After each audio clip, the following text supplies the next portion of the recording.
Yan, hello guys, welcome ulit sa ating channel. Ito po ulit si JR Doria TV. Mag-update po muna dito sa Pasig River Esplanade.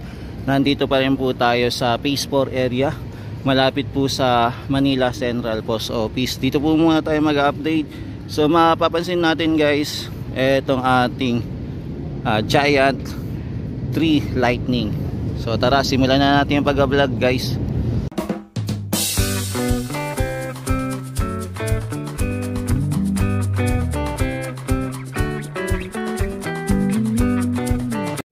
Yan, dito naman sa Arroceros Park mga tropa, mapapansin po natin na marami na din po namamasyal dito.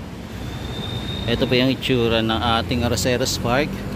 Tapos pala guys, yung update din pala dito. Ayan, napansin nyo naman po yung ating mga poste. Kaya lang yung mga poste po dito hindi pa napapailawan. Ayan, ito. Yan, ito din po guys, nakikabit na rin. Tapos meron na din po tayong ilaw.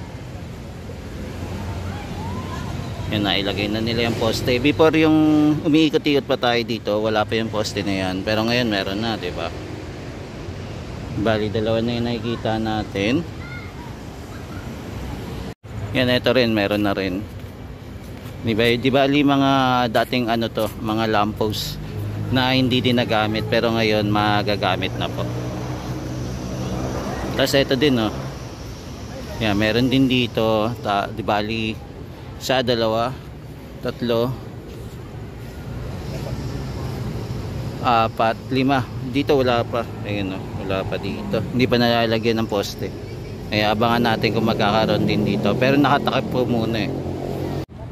Yung marami palang mga lamppost dito na pwede pang magamit. Magiging dagdag lightning ulit dito sa area po ng ating Arroceros Park, if ever na mabuksan ito at makompleto na po yung linya. Kaya balik-balikan na lang po natin to pagka okay na. Na sana po gumana lahat etong mga lamppost dito.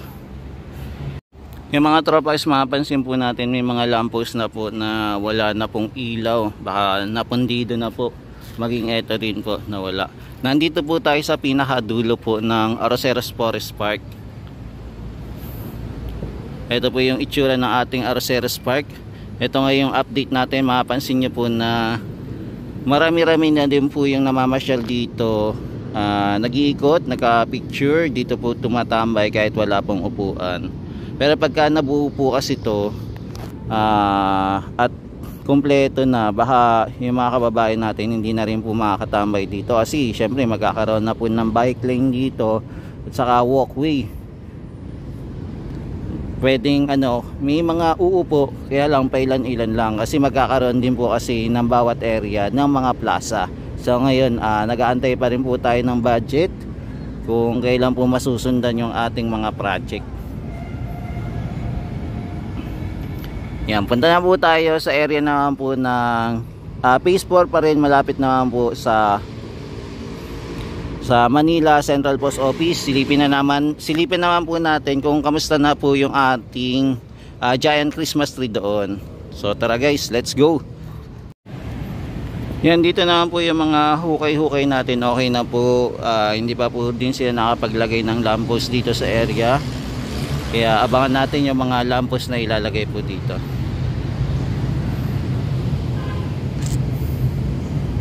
Yan, may mga inaayos-ayos pa sila. Tapos may mapapansin tayo na nakakalat na mga wiring. Ayan.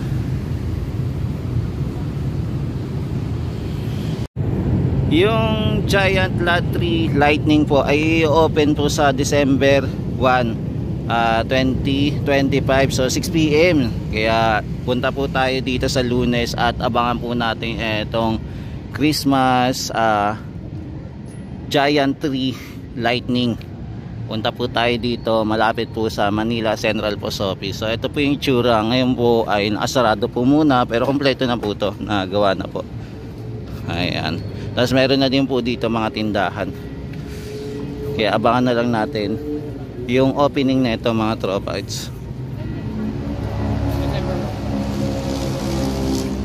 Ayan na siya. So ito yung kaabang-abang para sa Lunes po.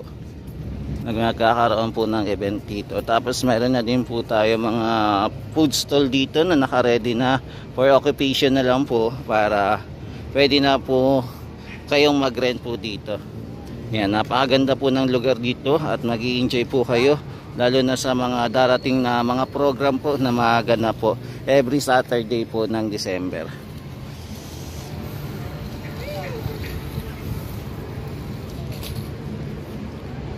Yan guys, ngayong araw po ay November 29, Saturday po ngayon. Tapos sa Sunday po 8:30, syempre magkakaroon na naman po ng malawakan rally na naman po.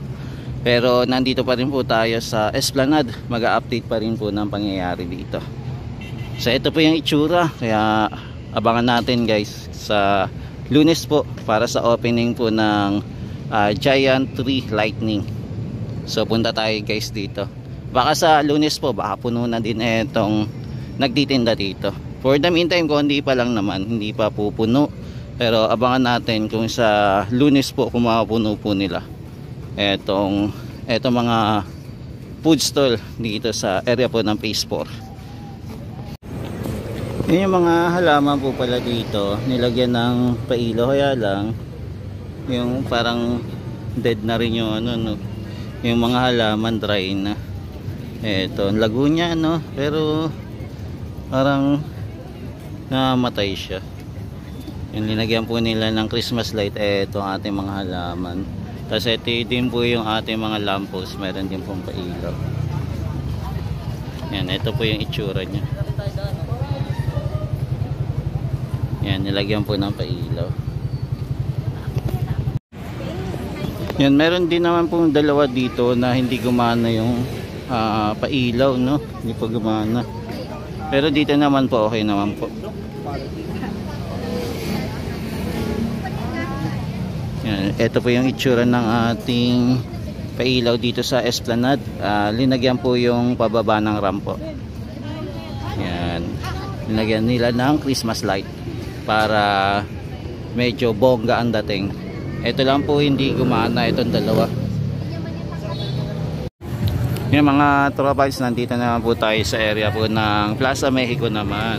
So ito na po yung itsura ng Plaza Mexico dahil po sa tinayong Christmas tree. Di bali, dalawa po kasi yung Christmas tree dito. Maliban po dito, meron din po yung pinakita natin doon po sa area ng Phase 4. Pero dito po kasi, ito kasi yung unang inopen. Meron na din po mga tindahan na andito na nagtitinda, pero may mga occupied pa rin na food stall na hindi pa po narerentahan. Yan, so ito po yung ganap dito. So dumadami po yung kainan po ngayon. Yan, pagka syempre alam mo naman, pagka sobrang dami na din po ng kainan, hindi na po natin alam kung lahat po sila pwedeng bumili, kasi yung iba halos pare-parehas na lang din po yung mga food stall na nilalagay po dito. Yan, mas malaki po yung space dito sa area po ng Plaza Mexico. Yan, ito na po yung isa sa magandang Christmas tree na ligay po dito. Tapos meron pa siyang mga harang-harang, ayan, palamuti. Tapos may mga halaman na nilagay. Tapos yung decoration po niya, napakaganda po. Napakasimple lang po, gawang Pinoy po yung ating decoration sa Christmas tree, di ba? Para maiba naman, kumbaga kulturang Pilipino yung niligay nila na display. Maganda sana kung yung naging Christmas tree din po ginawa yung katulad po sa pinakita po natin doon sa Quezon City Hall, na Pilipinong-Pilipino po yung pagkakagawa ng Christmas tree doon po sa loob po ng City Hall, doon po sa hallway. Yan, ito po yung itsura mga tropa. Diba ang ganda? Tapos nasa paligid po niya yung mga kainan naman. Yan, kaya sa mga tropa, kung gustong sumilip dito sa Christmas tree po ng Plaza Mexico, puntahan nyo lang po. Open area naman po ito. Yan mga tropa, naabutan po tayo ng ulan. Dahil po umuulan, mapapansin po natin yung mga kababayan po natin nagdala po ng payo. Tapos dito may bago na naman pong tindahan dito, ang Master Siomai po. Nagtayo na din po ng food stall. Di bali, dalawa na po yung food stall dito na nadagdagan po. Ito yung mga kababayan natin nandito pa rin naman. Yung iba may payong, yung iba mukhang wala. Kaya medyo mabawasan din po yung ating mga kababayan na mga masyal dito. Tapos yung ating pailaw naman po, ayan, binuksan na po mga guys. Kung makikita nyo at maririnig nyo po yung sound. Yan. Ikot po muna tayo hanggang makaabot po sa dulo. Alamin natin kung ano pa yung mga update dito mga tropa.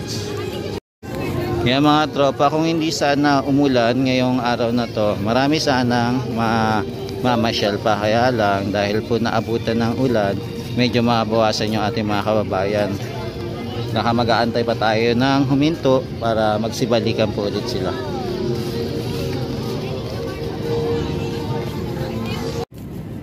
Yan, dito mga guys, okay na din yung ating kanal na ginawa dito at nasementohan na din po itong area.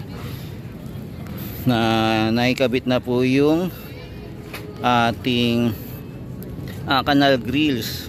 Ayan, ayos na po. So kompleto na din, ayos na din po yung ating paver stone na sementohan na rin po. Ayan, di bali hindi na din po aapaw yung tubig dito dahil po sa linagay po nila. Ayan, magiging malaking tulong ito para mabawasan po yung tubig na nandito sa area po ng Pasig River Esplanade. So ito po yung ginawa nila mga tropa kits. Ayan, natapos naman po nila agad. Mga 1 week din po bago po natapos itong ating canal grills. Yan, meron din naman po sinusunod sila na gagawin dito para sa canal grills din po. Yan, inaayos na din po nila itong area. Naglagay na din po sila ng hollow blocks dito. Medyo mabilis-bilis po yung pagtrabaho po nila dito kasi mas malapit po ito sa kainan. Kaya ito po yung ginagawa nila. Ayan, medyo nabitin lang kasi yung pagtatrabaho po ngayon dito ay 8 hours lang. O medyo siguro mas maaga pa silang nagtatrabaho yung wala pa masyadong tao dito. Kasi syempre pagka nagkatao na, halimbawa umabot po ng alas 3, medyo dumadami na rin po yung tao na namamasyal.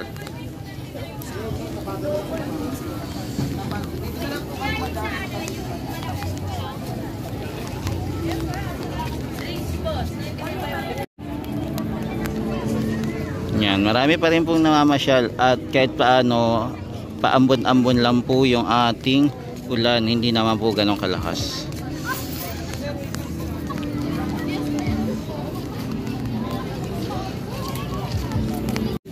Yan, dito naman po sa pinakadulo po ng ating Pasig River Esplanade, yung Port Santiago River Walk. Yan, mapapansin nyo po na meron pa rin po mga tindahan dito along side, ayan, pathway ng Pasig River Esplanade. Ayan po yung ating mga kababayan na meron na din po tindahan dito. Ayan, di ba? Ang dami na ng tindahan dito. Tapos may nakita pa tayong tindahan doon po sa Phase 4 naman.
Yun, nandito naman po tayo guys sa pailaw naman po ng Jones Bridge. Kung mapapansin po natin mga tropa, it's every Friday, Saturday, Sunday po ino-open po itong ating pailaw dito po sa Jones Bridge mga kababayan.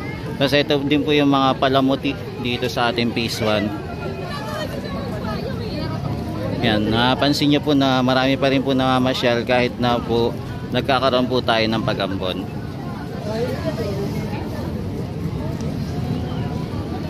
Yan, so mga tropa kids, ito po muna yung latest update natin dito sa Pasig River Esplanade ngayong araw po ng November 29, 2025. Kaya sa mga tropa kids natin na hindi pa po nakakapasyal dito sa Pasig River Esplanade, pasyal na po kayo at tiyak na mag-i-enjoy po kayo pagka pumunta po kayo dito sa Pasig River Esplanade.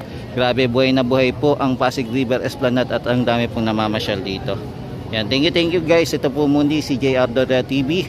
Nag-update po dito sa Pasig River Esplanade every day po. Ayan. Thank you po and God bless. Ayan, every day, every night. Ayan po. Salamat. God bless po. God bless.